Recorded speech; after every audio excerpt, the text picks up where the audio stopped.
Today you are standing, all of you, before Adonai your God, your heads, your tribes, your leaders, and your officers, all the men of Israel, along with your little ones, your wives, and your foreigners here with you in your camp, from the one who chops your wood to the one who draws your water. The purpose is that you should enter into the covenant of Adonai your God, and into his oath, which Adonai your God is making with you today, so that he can establish you today for himself as a people, and so that for you he will be God. As he said to you, and as he swore to your ancestors, to Abraham, Yitzchak, and Yaakov. But I am not making this covenant and this oath only with you. Rather, I am making it both with him who is standing here with us today before Adonai our God, and also with him who is not here with us today. For you know how we lived in the land of Egypt, and how we came directly through the nations you passed through. And you saw their detestable things, and their idols of wood, stone, silver, and gold that they had with them. So let there not be among you a man, woman, family, or tribe whose heart turns away today from Adonai our God to go and serve the gods of those nations. Let there not be among you a root bearing such bitter poison and wormwood.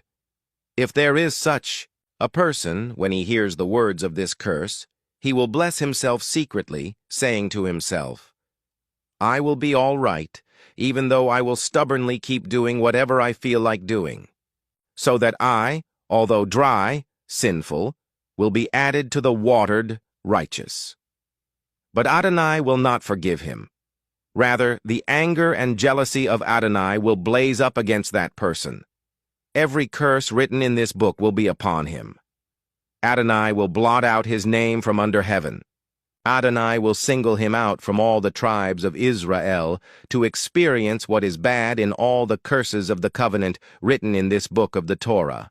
When the next generation, your children who will grow up after you, and the foreigner who arrives from a distant land, see the plagues of that land and the diseases with which Adonai has made it sick, and that the whole land has become burning sulfur and salt, that it isn't being sown or bearing crops or even producing grass, like the overthrow of Sdom, Amorah, Admah, and Zvoyim, which Adonai overthrew in his furious anger, then all the nations will ask, why did Adonai do this to this land?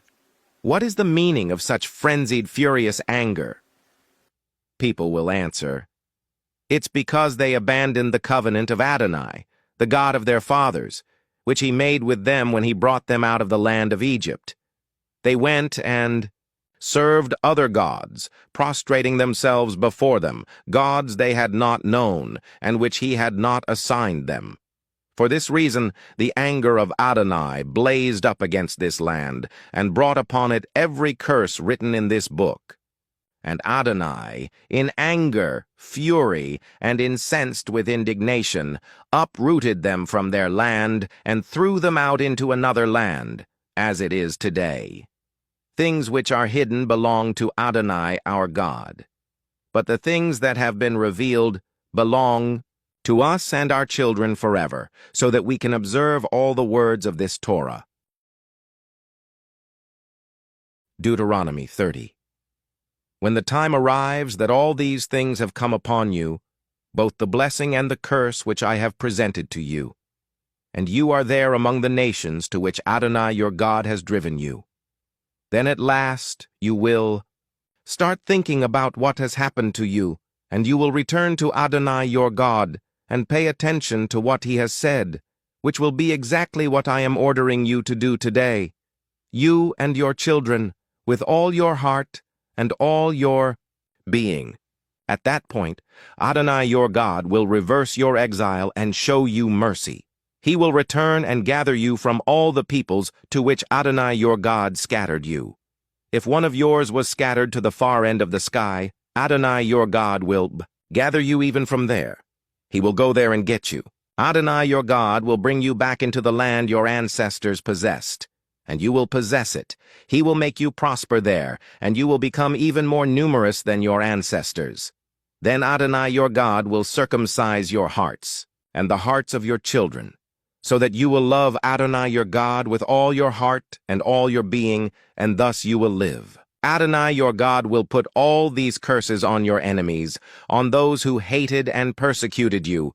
But you will return and pay attention to what Adonai says, and obey all his mitzvot, which I am giving you today. Then Adonai your God will give you more than enough in everything you set out to do. The fruit of your body, the fruit of your livestock, and the fruit of your land will all do well.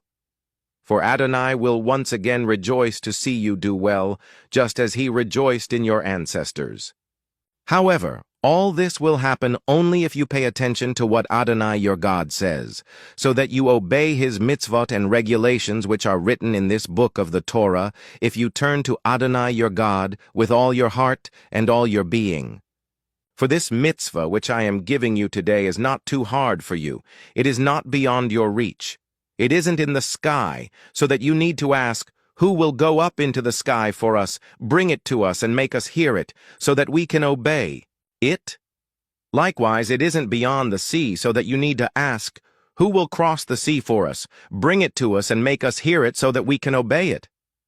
On the contrary, the word is very close to you, in your mouth, even in your heart. Therefore you can do it. Look, I am presenting you today with, on the one hand, life and good, and on the other, death and evil. In that I am ordering you today to love Adonai your God, to follow his ways and to obey his mitzvot, regulations and rulings. For if you do, you will live and increase your numbers. And Adonai your God will bless you in the land you are entering in order to take possession of it. But if your heart turns away, if you refuse to listen, if you are drawn away to prostrate yourselves before other gods and serve them, I am announcing to you today that you will certainly perish. You will not live long in the land you are crossing the Yarden to enter and possess. I call on heaven and earth to witness against you today that I have presented you with life and death, the blessing and the curse. Therefore choose life, so that you will live, you and your descendants, loving Adonai your God, paying attention to what he says and clinging to him. For that is the purpose of your life. On this depends the length of time you will live in the land Adonai swore he would give to your ancestors, Abraham, Yitzchak, and Yaakov.